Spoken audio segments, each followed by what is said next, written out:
Oilers Now digital content is sponsored by Legacy Heating and Cooling. No payments and no interest for a year. That's how you build a legacy. Cam, you've had a long day. And a long day with me because we were up at 6:30 leaving downtown Edmonton.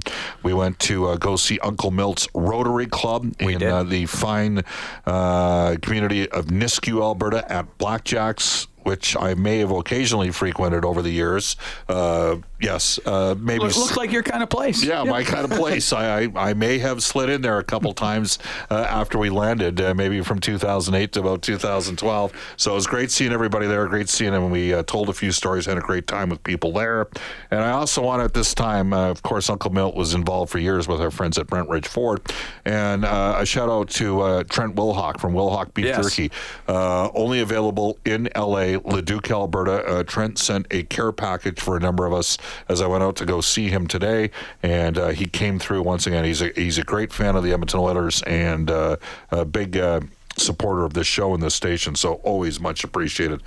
You were looking pretty excited. Yeah, I was very excited. Yeah, Trent and the whole crew, they do great work out there. All right, we got Derek Scott. He's handling the buttons for us. Derek, be honest with us.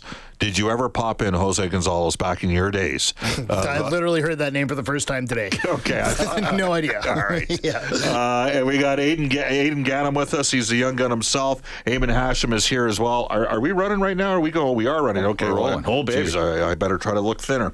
All righty. Well, let's do this. A reminder that you can catch exclusive video clips, highlights, and more on the Oilers Now X account, 880 CHED's YouTube channel, proudly presented by Legacy Heating and Cooling. You can also text us at any time at 780-451-8800. Find the new floors you always wanted at 143rd Street, 111th Avenue, or head to AshleyFineFloors.com for more information. By the way, just for a topic with the Ashley Fine Floors text line, I would suggest to you that Boys on the Bus is probably one of the best sports documentaries ever made about the Edmonton Oilers, and there's Boys on the Bus too. But in terms of like 10 episodes and the way it dropped with Last Dance, and the time going through the pandemic, how it dropped every week, and they'd have 2 more episodes. I think Last Dance was probably the best produced sports documentary I've ever seen. What do you think? It was really good. You're right. The timing of it was perfect because we were all just sitting at home anyway. And to say how good it is, I would say I have no interest in basketball at all. I appreciate their athleticism. It's amazing. It's off the charts. But the game just has no allure for me. I was watching that thing vividly. All right. I thought so it was you really can well text us on the Ashley Fine Floors text line. In your opinion, what has been the best sports documentary you've ever seen? You can text us 780-451-8800. So like 30 for 30 episodes? You can bang off. But you got to name a specific episode. Yes, and we're getting lots of people already texting in, loving. They love the Last Dance back in the day. Yeah, they're texting you and me directly, which is always a good thing. That's always which means good. we've at least got five or six friends listening to our show. Our buddy Mitch Jewell is an uncle again. His brother Edward and his wife Josie, they had a baby boy today. So congratulations. Congrats. Apparently they've not named the child yet. Otherwise we would have included that. Sure. And it is Scotty Bowman's 92nd birthday today. I love that interview you had with him recently. Yeah, he was sharp. Stan Bowman, he's got some work to do on a couple different fronts. We'll get to some of that. However, our top story for Legacy Heating and Cooling, home and no payments and no interest for a year. That's how you build a legacy. Legacy Heating and Cooling. Well, we finally got the official update on Zach Hyman, and it's not surprising given the injury, the dislocated wrist, and when Hyman suffered it, which was, I guess it would have been late May. But he's going to be out for a while. Here's Chris Knobloch. So Zach unfortunately won't be able to join us for our home opener. We're thinking, guideline probably around November 1st, so maybe a little bit earlier, maybe a little bit later, but around that timeline. Yeah, there you go. What are you laughing about Brandon Tanev's photo for? Well, they do the head and shoulder shots, and the Utah Mammoth just tweeted out the photo we've all been waiting for, because every year Brandon Tanev does the head and shoulder shot with his eyes wide open. Well, they just tweeted it out. Yeah. It's It gets me every time. Oh, yeah? Well, good stuff. there were scenes in Eyes Wide Shut that got me a couple times as well. Oh, let's not even go with that. There's like conspiracy theorists about what happened there. I'm sitting across from one, maybe. No, like you can look it up. There's some people think that maybe it got a little too close to really how Hollywood worked.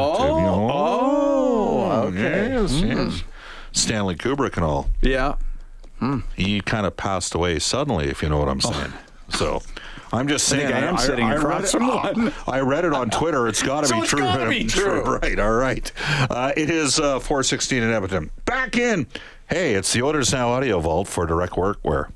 The Oilers Now Audio Vault is brought to you by Direct Workwear. In these tight budget times, Direct Workwear is the superhero your wallet deserves. Huge selection, low prices at Direct Workwear. Come on, Frank. You think I was going to miss your sting or what? Not a chance that would happen. We're looking forward to seeing when we do our Chris Knobloch night coming up out the River Cree on October 4th, by the way. All right, so that we heard from Chris Knobloch talking about Zach Hyman, hoping for November the 1st. Connor McDavid. He was in a good mood today. He was. He was in a really good mood. He said it was one of the best practices they've had, and liked the energy level. And he had these thoughts on the importance of the Oilers getting a good start this year. Yeah, I think obviously the team hasn't gotten off to 2 great starts the last couple of years, so making sure that our group's ready to roll right off the gates, right out of the gate. It's important, Obviously, we saw coming down the stretch last year, getting hit a little bit with the injury bug, and if you're not in a good spot, it's tough. So, we want to put ourselves in a good spot right off the opener. So, that's obviously what we're trying to accomplish here out of camp. Connor McDavid scored over 60 goals a couple of years ago. He only had 26 last season, and he says he wants to score more this year. I think I'm always looking to improve. Scoring goals was something early in my career that I wanted to work on, and seemed to check that box. And then for whatever reason, it's gone back to the playmaking side, which is fine too. I'm here to do whatever the team needs and help this team win. But I want to score goals, and I want to play at a high level and play at the level that I expect for myself. And looking to establish that right away. All right, and for the record, I think it was 9 questions before Jason Gregor asked a question about the contract. And, we know this about Connor. If you want to engage him, don't come with the contract question first thing. That's a bit about reading the player. Also respecting the player and how hard the decision is in terms of what sort of term makes sense, especially if he doesn't want to hammer the team cap-wise to build the most competitive team possible carrying forward. Now, there's some people out there that think he's not going to re-sign at all. I remain of the belief that he's committed to oil country here. 102%, I believe. Yes, yeah. I said 102%. And you know what? You never know who's in town. But what I would say to you is this is an important decision. There's lots of things to weigh. And I like Brian Lawton a lot. When Brian Lawton gives me the number 14 million times 8 years on March the 1st, and the Oilers sign Leon Draisaitl 14 million times 8 years, and they officially announced it September 3rd. I'm like, Brian probably knew what he was talking about. Kind of like when he told us Dave Tippett was going to be the next head coach of the Edmonton Oilers. And Brian Lawton said, Bob, if I was Stan Bowman, I would not make McDavid an offer. I'd allow McDavid to take the time to evaluate what's best for him and his family in terms of a potential term, in terms of a potential price point. There's lots of things. He also has a new agent. Judd Moldaver's the new agent who signed Austin Matthews to 5 and 4 year deals in Toronto. McDavid, of course, has already signed an 8-year deal with the Edmonton Oilers. He's going into the last year. And sometimes when you're the newbie in that situation as the agent, what you don't want to do is be too forceful and say things have to be done by this. There is one minor little thing to think about. The deferral process that Manny D'Souza from the Sports Corporation deployed as an example with Seth Jarvis's contract with the Carolina Hurricanes, which brought down the AAV. I believe the closure date on that is the 7th, so really you'd have to have a deal in by the 6th. So theoretically, if the Oilers were to sign McDavid to an extension and there was a deferred amount, that deal would have to be consummated before roughly the 6th or the 7th of October. Now, I don't know if that's going to happen. Maybe he isn't signed until a year, until a regular season. But if an option on the table is to go down that deferral route, that probably has to be done here in the next couple of weeks. So are there parameters as to how much can be deferred? Yes, far too complicated for me to explain on the air. And frankly, I don't know off the top of my head without cheating. I figured there probably was. Right. But yeah. Yes. Let's put it this way. I have a decent knowledge of some of the stuff, but, there's only... We don't hear about it often. And you're not going to hear about it again. Yeah. As of October the 8th, you can no longer defer portions of the...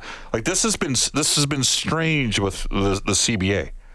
Because they've altered the CBA in the current CBA. I'm saying carrying forward when the new CBA kicks in next year on July 1st. No. They actually moved it up in the case of LTIR, okay, and double retained contracts. So, like the deal that the Oilers made with Boston through New Jersey to get Trent Frederick, they could not do that deal right now, even though they're still in the same CBA. So, but I'm certainly aware of the fact, I took a look at it, that the deferral is on October the 7th. So, there you go. I guess we should get to we run the click on McDavid on his contract? I don't even remember. We did? Did we? No. Aiden, should I run it? What do you say? Hop on the mic here. Don't be a mime. We should run the click. Help out. I'm getting old, okay? Like, I was up at 6:30 in the morning. I was having a Bailey's and coffee at 7:15, and I've had about 6 Red Bulls. It's been a long day. So, did we or did we not run McDavid on his contract? We did not. I'll run it right now. Hit it. Not really much to report. Obviously we think about it, we talk about it, gauge where we're at, what we're feeling. Nothing's really changed as of now, and just excited to be here at camp and get rolling. It's always an exciting time for us and for the rest of the league, and we're excited. All right. That is Connor McDavid again. He was very animated throughout the course of... That was probably the least animated that he was during the course of about a 7-minute availability today. Andrew Mangiapane scored 35 goals of the Flames back in 21-22, and then the Oilers ended up winning the final 4 games of the series. And I don't think they've ever gotten over that in Calgary. But I digress. Here's Andrew Mangiapane and adjusting to 97 style. Yeah, I think he's a special player, right? So you got to be able to communicate, and that goes with this camp here, right? Obviously, there's different players, but I think Connor's such a smart player.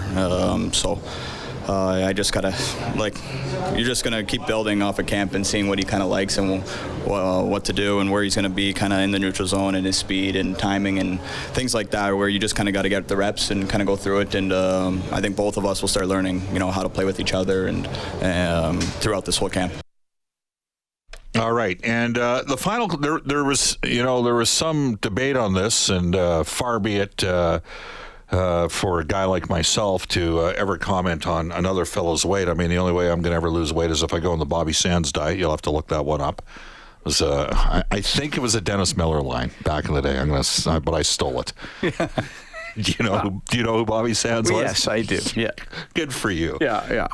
That's a deep one, though. That's deep. That's deep. All right. Let's do this. I'm getting... Okay, here we go. Stuart Skinner is officially not 205. There was a typo in these. This thing happens once in a while because the PR team does an awesome job. But Stuart Skinner had these thoughts on being a little bit smaller this year. Again, it was like I wasn't even thinking about that really. I was thinking more so again just joint health, but give and take, I'm still pretty big, so I'm not gonna be. I don't think you guys will notice that I'm smaller by any means. Maybe even bigger because I've been working out my upper body this summer, so I got bigger biceps now. He should just pound somebody from the Flames in the first game, and then the Oilers should line brawl Florida first time they play. I'm just kidding. All right, we're going to open up the River Cree Resort Casino hotline for Face Off with Stauf. You can call in right now to try to tump me. Tump me? How about stump me with a question? We'll be right back. You're listening to Oilers Now. As promised, just before we went to break, we're going to go off to the River Cree Resort Casino hotline. You got an opportunity to ask me a trivia question about the Oilers. We'll pick the caller, and even if I get the question correctly, we still set you up with a pair of tickets to one of the Oilers preseason games. You'll also get early access to the locker room sale on Fan Day, thanks to the Oilers Entertainment Group. Let's go to Brian. On line number 2, Brian, you're on Oilers Now. You got a Stump the Stauffer hockey trivia question for us on the Oilers? Now, does it have to be a recent Oiler, or can it be one that maybe got traded? It can be one that got traded. Whatever you want. Go for it. Okay, in 1996. Oh, boy. Where did Wayne Gretzky get traded to, and which team did he say no to that offered him way more money? Well, he got traded to the St. Louis Blues by the LA Kings, and he said no to the Toronto Maple Leafs and signed with the New York Rangers. So you added in, and why did he go to the New York Rangers? I just want to ask that, just because there is a reason behind it. Well, why would he go to who was in New York at that time? Well, that's a hard one. I'm just going to throw it at you because you killed me anyway. But Mark, he wanted to play with Mark Messier again, so that's why he went. Yes. So. Congratulations it's a good question. It's sort of Oilers related. I've only had about over the last 8 or 9 years about 7 sodas with Wayne. If you know what I'm saying. So yes, we've talked about it. I dropped one on a group this morning, and they were like, you got to be kidding me. I'm like, yeah, it's a true story. So it has to do with the night Wayne Gretzky had 8 points. But congratulations. They're going to look after you on hold right now. You're going to one of our preseason games, okay? Thank you so much. My daughter's going to be so happy. Awesome. Nice work, my man. There you go. A reminder that, again, that's how it works. The face-off with Stauffer. We're going to do it every day between now and the end of the preseason. We should tell you at this time. Actually, I think we're going there tonight. We're going to Japanese Village. There you go. Don and the staff at Japanese Village.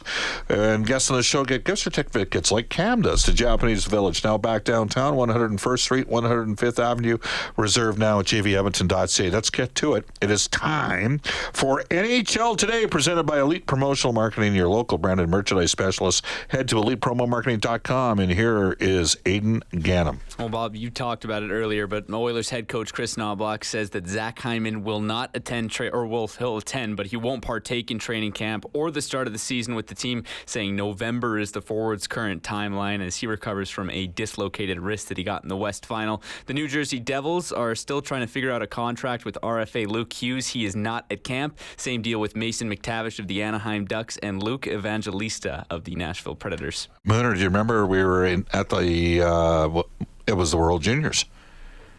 In the play, Mason McTavish made an overtime. Ridiculous. Saved the whole game. Canada ended up winning the gold medal. That was amazing. Bob, you mentioned the Bobby Sands diet. Your two political... Bob, the conservative media has... this came in this morning. But we referenced the Bobby Sands diet, and this texter correctly identified that was part of the troubles. B says, Bob, did the person actually think that was a tough question? Where did Wayne Gretzky get traded to in 1996, and who did he turn down signing as a free agent with? I don't know. I mean, there's tougher. Some people might think that is, and some people might think it's not. What's this? Okay. Walleye Brian, what is he talking about here? He played for the Oil Kings in 1978, went to Washington, was a bruiser. Watched him beat up everybody back in the day. 78. And was with the Washington. For the Oil Kings? Went to the Oil Kings. Or went to Washington. Yeah. I don't know who that one is. I'll have to look that up. Yeah, I may have to look that one up. I mean, there were a couple guys that the Oil Kings had that could. I mean, Harold Snaps was a tough dude in the early 1970s. Yeah. Yeah. So there you have it. Again, you can text us at any time. 780. We were talking about best documentaries, and there are several votes coming in for Last Dance on Mike Giroux. Okay. Yeah, I would think so. Regarding 97's comments on his contract, if his intention is to sign here, why not just say, I will sign here, just need to think about the money, the term, etc. His lack of clarity is what's causing all the noise out there. Honestly, I don't understand it. I'm hoping that Skinner has a career year and the new guys work out better than expected. Maybe then 97 will sign. Love the show from Dino. I miss my man Dino. Dino Cairo passed away back in April.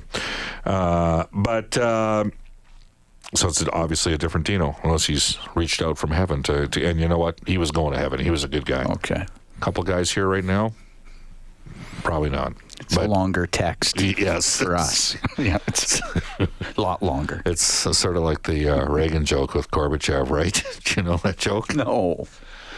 So Reagan's on like, what do they call that? Like the hotline or whatever with Gorbachev, and goes, tells him,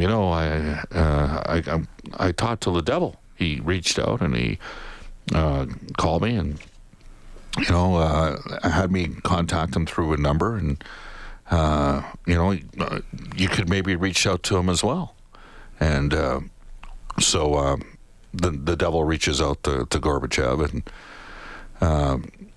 Gorbachev calls Reagan back about 2 weeks later and says, Mr. Reagan, I did get a chance to we had a lengthy conversation. It was about an hour and a half, and Gorbachev, shares this with Reagan. He goes, oh. And Reagan asks Gorbachev, well, my call cost the U.S. taxpayers $2,467,000. How much does yours cost? And Gorbachev goes, we didn't get a bill for it. And Reagan goes, that's because it was a local call. It's a local call. It's the oldest joke of the book. He had a bunch of those, right, where he'd sort of meander his way through. There was a populist president, right? There was a populist center-right president back in the day. Didn't know much about hockey. No. Right? No. I don't know if... What do you think his Corsi was? What do you know, Jim Corsi? Probably not. And probably didn't watch the 1974-75 Washington Capitals, which were amongst the worst teams. One of the worst teams, yeah. As for Connor McDavid, just relax, let the process run its course. Stuart Skinner, I think he's going to have a real good year. You saw him today. What'd you think? Yeah. You talk about his body composition. Yeah, he looks in really good shape. Discussed it today. Played well in his first on-ice session. By the way, Paul Mulvey. Now, wasn't he the guy that refused to fight later with the LA Kings? Paul Mulvey. I don't know that. I think he refused to fight for the LA Kings. Wow. It was a big story in the early 80s. Well, it would be because back then there was a lot of that. Yeah. Hey, go out there and go fight with Don something. Was it Don Perry that was the head coach of the Kings at the time and said you need to go out and fight? And Mulvey's like, I'm not fighting for you, coach. He'd have been right before Pat Quinn. Would Pat Quinn have come in after that in L.A.? I'm not. I think so. Around there. Yeah. All right. As for Skinner. Yeah, I think he looked really good today. He's in good shape, and it's a guy that has. You look at the amount of playoff series he's won, and I know there's been ups and downs, and through the regular season and at times in the playoffs, but he's still on his way up, and he has shown to me quite a bit. What we saw today, and in the captain's skates, we're seeing a lot of good things. When we come back, a guy that has had an incredible life journey. He's got a new product as well, so we're going to give him a little bit of a plug there. It's a return engagement on this show. The man who co-authored the book Painkiller, Hard Nosed, Brent Meyers, when we return. Epstein's mother just texted us a couple of moments ago and said, Staff, what were the lines like today? Because you said you were going to give us the lines, and you never gave us the lines. Well, okay, I copied them down here, so let me... McDavid was with Thomas II Mangiapane, RNH with Henrique and Savoy, Philp with Jones and Lazar, Marholla with Pitlick, that'd be Rhett Pitlick and Seth Griffith, Jaden Grube, the former Red Deer Rebel, with Petrov and Lewandowski and Stefan. On defense, Ekholm, Bouchard, Stillman and Stetcher, Lepinen and Regula, Carfagna and Aki with the main group today in goals, Skinner and Pickard. Out with injuries, Hyman, Nickel, and Unger. Second group on the ice, Draisaitl with Podkolzin and Kapanen, Frederick with Howard and Janmark, Hamlin with Pitlick, that would be Rem Pitlick, and Quinn Hudson. Szymanski with Clattenburg and Yarvente, Matt Capani, along with Stonehouse and Lafreniere. Wallman was with Nurse, Kulak, and Emerson. Wallman was on the right side. Deneen and Brown, Millman and Luke Prokop. Tompkins, Day, and Janssen are the rounding out the goalies. So there you go. And very quickly before we bring in Brent Meyers, the Chiseler has texted us. Rumor has it you moved to an F-350 Julie in Wetaskiwin earlier today. Can you confirm or deny this? Sweet ride, a definite beast. Bob, by the way, what's your over-under on Red Bulls today? 4. And what was your circa 1987 to 1991 weight? Inquiring minds want to know. 187 pounds, and by 1991 up to 203. So there you go. Like you've documented that or something. I do. What year did I first meet you? I don't know. Like 93 maybe? Sound about right? No. A little later? No, maybe earlier. Maybe earlier? Maybe. Yeah, maybe 92. And I was probably just over 200 at that point. First time I met Brent Meyers was at a phone booth in Riverbend next to an establishment. Amazing how that happened. There's a Max there. And we welcome back to the show. He is the author of Painkiller. He's got an event taking place tomorrow night. He's our Oilers Now headliner, brought to you by Wilhauk Beef Jerky. Others can try to imitate, but nobody can duplicate the great flavor of Wilhauk Beef Jerky, only available in Leduc. Hello, Brent. How you doing? Bob, 187? Seriously? Come on, man. He's not buying it, Bob. I was 187 and 87. Oh, okay. Brad, Okay, you know what? I'm going to send you a photo from 1987, and you're going to say, that is not you. And as my wife has stated, she goes, how did I get the fat Elvis? That's what she wanted to know. So anyhow, you've had we're going to talk a bit about your event tomorrow night and Unhammered. But your book was a big success. You know, we've had you on the show before. I mean, you've had an incredible life story. And there's not a lot of guys that get kicked out of the National Hockey League, Brent, and have dealt with substance abuse and overcome it the way you have. Do you ever just kind of look back, shake your head, and realize how lucky you are, first of all, that you're still alive? Yeah, I like the old saying, though, you know, the lucky or the harder I work, the luckier I got, Bob. I mean, you know, I had to put in the work here. Obviously, in 06, when I got a lifetime ban, my choices weren't very, very, you know, wide open at that point. And then I just had faith and just the old cliche, one day at a time. And, you know, and that led to the Kings job, and that led to the book. And then the last, I guess, 19 months, I've been working on a non-alc beverage. How long have you been sober for? Oh, I've been 18 years off any drugs and coming up on 4 on alcohol. Okay. And I mean, it was we've talked about this before. The book was Painkiller. I mean, were you not legally dead twice? Yeah, I actually OD'd on crack one night. I was down in Cold Lake, and I got rushed to the hospital, and I barely made it that night. And then there was another time in Penticton. Remember Peach Fest? Yes. And you would have done quite well there. I was supposed to buy a bag of mushrooms for like 8 guys, and I ended up eating the whole bag, and that didn't turn out too good. And so that was another hospital trip. And yeah, it was scary, Bob, a few times. I mean, Brent, you kind of look like a movie star. You know, 6'4", good-looking guy, long hair. You were tough, left-handed. I would have assumed you would have done, you know, quite well in Peach. I know some other guys that did very well in Penticton as well back in the day. They worked at the Okanagan Hockey School.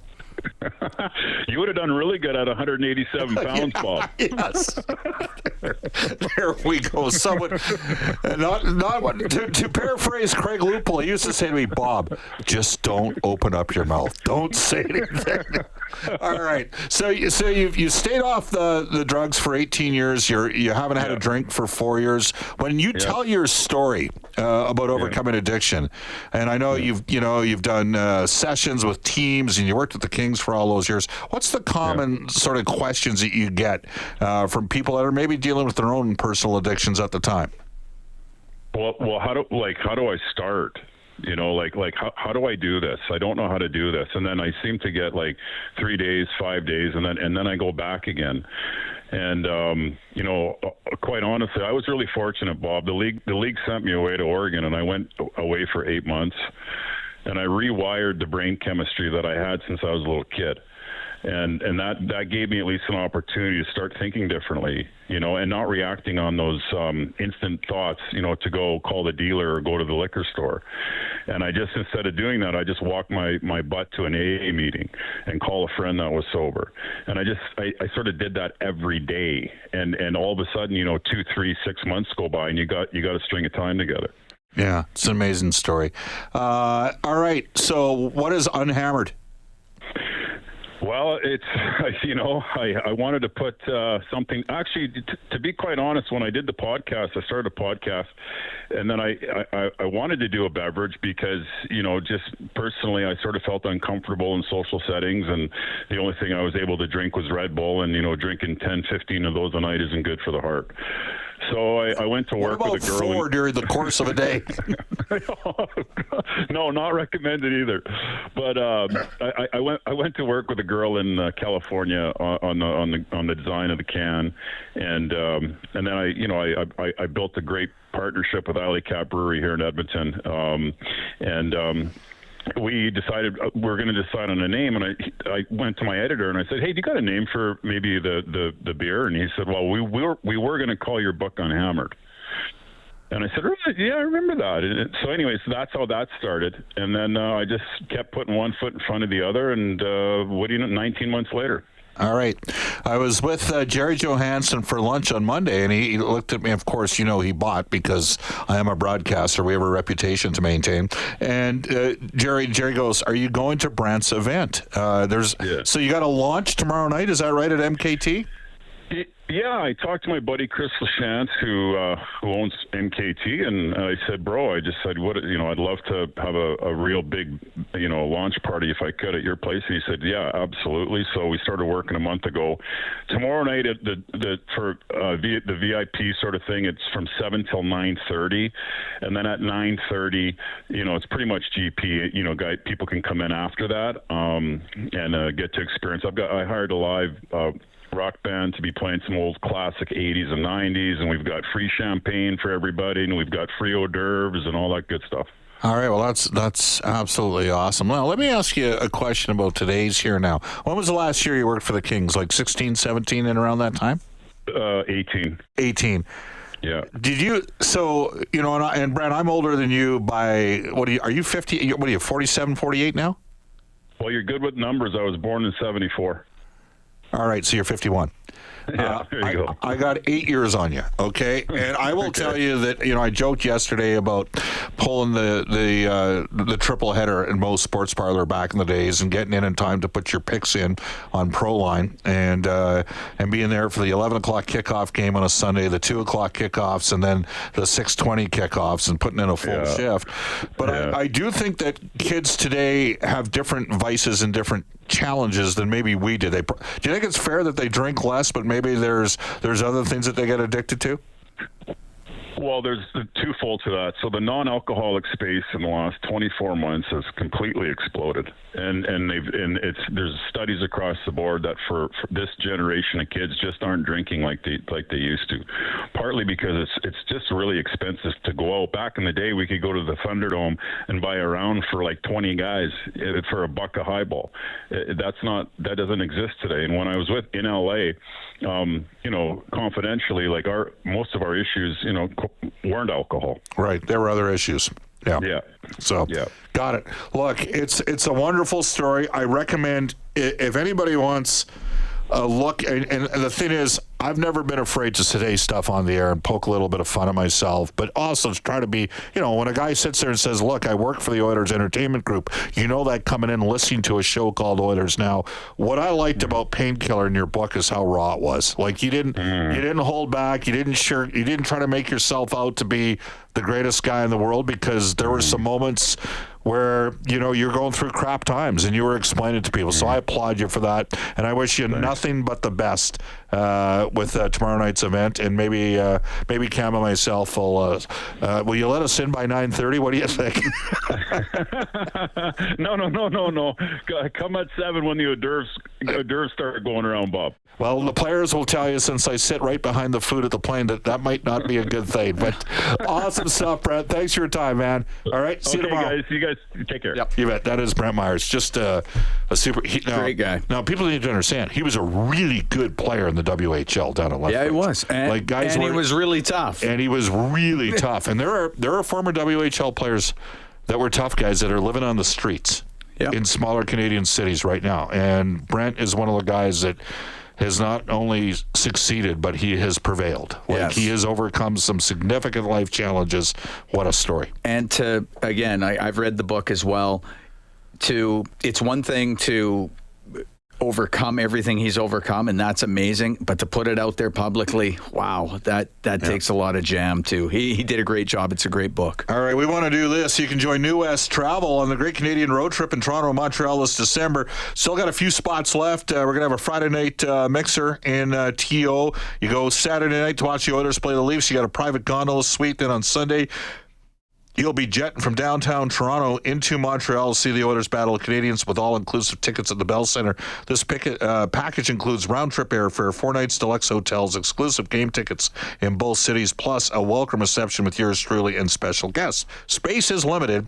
Book now at newwesttravel.com. Spruce Grove Saints head coach Bram Stephen. Cam, it's a different day and age, isn't it, for junior A hockey right now? Yeah. He's going to join us at 5:18, and then at 5:35 today, Jason Smith. Yeah, it's different. And the landscape changed a lot when the word came down last year with the NCAA opening up the possibility of CHL players getting scholarships. So, yeah, that's a huge change in the landscape, changing major junior, changing junior A, all of it. And I think it's going to take us 2 or 3 years, changing youth sport hockey. I think it's going to take us 2 or 3 years till everything kind of settles down, and then we begin the new normal. Because I think in year one, it's going to swing pretty far one way, and we're going to see some extremes, but it will settle in. So I think we're still 2 or 3 years away from getting into something that's just regular, I guess. All right, so we'll get a look at Junior A hockey with Bram Stephen from the Spruce Grove Saints, and then Major Junior with Jason Smith. That league is changing as well. The Oilers skating today. Who caught your eye, Cam Moon, at practice? Well, Matt Savoy, and he caught our eye through the rookie camp and the rookie games, so it should be no surprise at all that he was at NHL speed, making plays, finishing plays against NHL netminders that was quite impressive. So he jumped off the page, I thought. Also, Tomasek. I mean, he's a big dude. He's a big guy. Yeah, and you can see he plays at a high level. And, playing in the Swedish league that he had success at. Older. I mean, it's not like he's coming over at 19, 20 years old. He's 29 years old. But you can see he's an NHL player, too. All right, there you go. All right, you can text us. We were asking for the best sports documentary. Yeah. A lot of ESPN 30/30 versions. T-Hops has said the U about the University of Miami Hurricanes football team. Now, here's the problem with me for that, okay? I didn't like them. Yeah, I think I figured that might be a problem. Stu McDonald, who we work with, he's actually one of our, he's we got about 3 bosses, but Stu's a huge Miami Hurricanes fan. They're not having a bad year this year, by the way. There's a lot of those 30 for 30s, though, that I really enjoy. Stephen Sherwood Park says, Bob, the best sports documentary, in my opinion, has to be Last Dance. As you mentioned, it was during the pandemic, and it gave me something to watch. I couldn't wait each week for the next 2 episodes to drop. Honorable mention would be the 30 for 30 Elway to Marino. Oh, yeah. It was about the 1983 draft and was glued to that episode as I was a huge Dan Marino fan. So you like the Fish, the Dolphins back in the day. Yeah. I like that episode. I thought that was a good one. I was really interested with Ernie Accorsi, who, by the way, was a former PR guy and a media guy that became the general manager of the Baltimore Colts, who traded the rights to John Elway ultimately to the Denver Broncos. Now, there is a guy, Hall of Fame player, great player, right? Took him a long time to win. Yeah, right? It did. Like, how old was he when he won? Well, I mean, what did they win in, 97 and 98? And he was drafted in 83, so 14 years. Took him a long time. And remember, you're getting drafted at 22. He would have been 35 or 36 years of age before he won his first Super Bowl. Yeah. And what do they need? balance. Yeah. Right? Well, yeah, you got to have it. Yeah. Got to have it. Again, you can text us at any time, 780-451-8800. Lots of different perspectives coming on. Assault in the ring, the Billy Collins versus Luis Resto fight. I don't know that. I don't know that either. I mean, I know that, was it Benny the Kid Parrott and Emil Griffith? That was one where it was nasty, and Griffith passed away from repeated headshots and trauma, and it was really ugly. Dark Side of the Ring, that's the best sports documentary. Really opens the curtain on wrestling, from George Steele. Now, is that George the Animal Steele? Was he the guy that used to rip open the turnbuckle? Any other thing for Miss Elizabeth? But that's right. But who didn't back then? Wow, the only human. Last Dance was incredible, says another texter, 780. What is this guy doing? Oh. Okay. Bob, do you think McDavid was being sarcastic when he said sign Bouchard? Why don't you acknowledge my text? I know you work for the Oilers, but grab a couple. Whoa. I keep texting you and you don't like. Well, you're acknowledging it right now. And we get hundreds of texts, bud. Don't take it personally. Like, it's just, don't, I don't want you grabbing anything in here right now. No. And don't be like an attention hound. Nobody likes attention zone. Bob, did you cancel your Sunday off because Connor will sign by Sunday? Thanks, from Gordon. Bob, who also adds, I think the Toronto media worry more about Connor's signing than the Edmonton media. Again, you can text us, 780-451-8800. Okay. Bob, I was on and off a crack addict for 22 years. August 19th, I'm up to 3 years clean. Well, congratulations. Good work. Keep her going, bud. Yeah, nicely keep her done. going. It's a serious thing. And, moving, I will tell you, moving downtown after being in the humble Stauffer abode in the city's southwest side, and it's been a little bit of we saw a bit of it because you've lived downtown since you took the job, and we go to an establishment downtown and see folks after the games, and sometimes just people that have got some challenges. Yeah. And you try to be giving and understanding and helpful when possible. Yes. When possible. Yeah. Right? Yeah, but you're right. You see some things. And so you certainly can appreciate. So are we doing a game on Sunday? Yeah, I believe we are. And by the way, we need to send a shout out to Rob Soria from Staples for coming thank you, Rob. He got our books done again for us. Much appreciated. We had a good discussion about baseball. He's like a huge Expos fan. Yeah, we talked about potential playoff matchups and stuff like that, yes. And who does he got? Now, who is his favorite team now? Well, he doesn't have it. Now he's just a baseball fan. Now he's just a baseball fan. Yeah. I was until 1994. You know that. Yeah, we got lots of room on the bandwagon for you. Like, you can come back on. You're like a Dodgers fan, right? Yes, you can come back on. Yeah. There's lots of room. You know one team that I was never a big fan of? Who's that? The Cracker Cats. Like, I thought to myself, could there have been a dumber name in the history of professional sports than the Cracker? Those were dark years. Like, I knew a guy, he's from Red Deer, a guy that worked for that team. He used to work for me at the U of A. He was a great guy, Fraser Murray. And I'm like, why would your owner call the team the Cracker Cats? I don't know. Yeah, those were tough times. Yeah, those were unique challenges.